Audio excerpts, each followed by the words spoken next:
Bonjour, je suis Jean Mariotte, je suis le cofondateur de EVA. EVA, ça veut dire eSport Virtual Arena.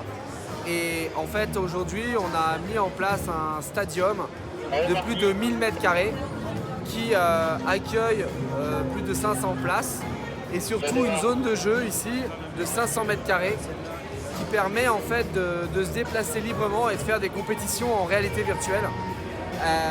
Ici, on a un jeu qui s'appelle After Rush qui est joué à 4 contre 4 et c'est une sorte de laser game en réalité virtuelle. Donc aujourd'hui, on a eu des compétitions et on a fait ce stadium et EVA aujourd'hui, on l'a présenté pour la première fois au monde à la Paris Games Week. Donc c'est une première mondiale, on est assez excités et contents d'avoir fait ça. Et on l'a fait parce qu'on croit vraiment que l'e-sport en réalité virtuelle a un vrai avenir. D'une part parce qu'on se déplace réellement et que en termes d'immersion pour le joueur, c'est vraiment le rêve de tout gamer d'être dans le jeu. Et d'autre part parce qu'on a aussi la possibilité de créer une vraie expérience spectateur qui est une brique très importante dans le jeu compétitif en jeu vidéo. Il faut que ce soit en même temps génial à jouer mais aussi génial à regarder. C'est aujourd'hui ça qu'on a voulu créer avec l'EVA Stadium. Et là, ils sont en train de jouer justement là. Ils sont en train de jouer. Là, ils sont en train de jouer en fait. Je voulais juste savoir, d'une manière critique un petit peu, pour les jeunes, c'est quel impact ils ont en fait. Parce que c'est le combat, le jeu, tu peux dire. Ouais, après c'est du combat sans... C'est adrénaline quand même pour les jeunes. En fait, c'est le jeu qu'on propose aujourd'hui, il est PEGI 12, c'est-à-dire qu'il est accessible à partir de 12 ans. Donc on a fait jouer des jeunes à partir de 12 ans. Il n'y a pas de sang, il n'y a pas de trucs violents.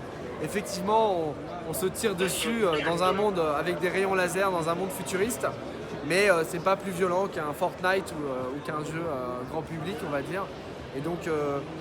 depuis qu'on a 3 ou 4 ans, on se tire dessus avec des flèches en plastique. Là, on fait juste ça et en étant un peu plus âgé, parce qu'on est resté un petit peu des enfants. Est-ce que vous connaissez un petit peu la réponse des joueurs? Quel ressentiment avaient à la fin du jeu? Qu'est-ce qu'ils ont ressenti? C'est ça qui est le plus important aussi. Alors en fait, on a posé la question. On a fait passer plus de 3000 personnes là, sur la semaine qui ont joué. Et déjà, la première chose, c'est qu'on a eu des gens qui sont des pro gamers du jeu vidéo et qui sont des gens du coup assez pointus et critiques. Ils ont tous adoré le jeu. Encore tout à l'heure, il y avait Domingo qui est un des influenceurs les plus connus en France et qui a joué et qui a trouvé ça incroyable. Et puis le grand public est aussi surpris par l'immersion. Parce que c'est vrai que quand on met un casque de réalité virtuelle et qu'on se déplace librement en marchant et que ça vous déplace dans l'environnement virtuel, c'est quelque chose d'assez incroyable. On a vraiment l'impression d'y être. Et quand on est un gamer, le rêve de tout gamer un jour, c'est d'être dans le jeu vidéo. Et aujourd'hui, c'est un petit peu ce qu'on a proposé à travers After Rush qui était dans l'EVA Stadium. Est-ce que vous avez déjà participé à ce jeu? Question un peu idiot, mais... Participer à quoi? Est-ce que vous avez participé vous-même au jeu? Ah, pour le faire? Oui, moi en fait je suis cofondateur, donc Forcément. moi j'ai notamment travaillé sur la partie créative et game design du jeu. Après j'ai mon associé William qui est plus sur la partie technique. On a Stéphanie et Sarah aussi avec qui on est 4 cofondateurs, donc on a chacun des rôles hyper complémentaires. Moi je suis vraiment plus dans la partie créative, on va dire, du jeu.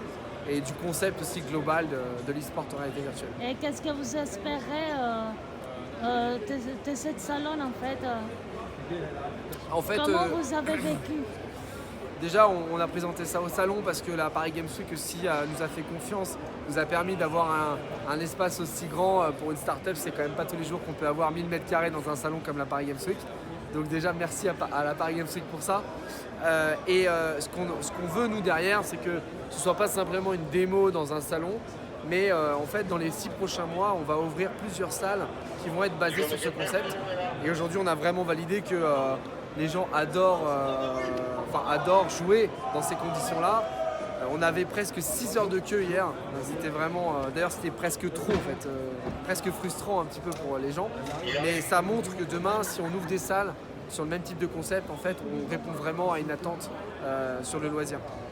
Dans les 6 prochains mois, du coup, on a 4 à 5 salles en potentielle ouverture.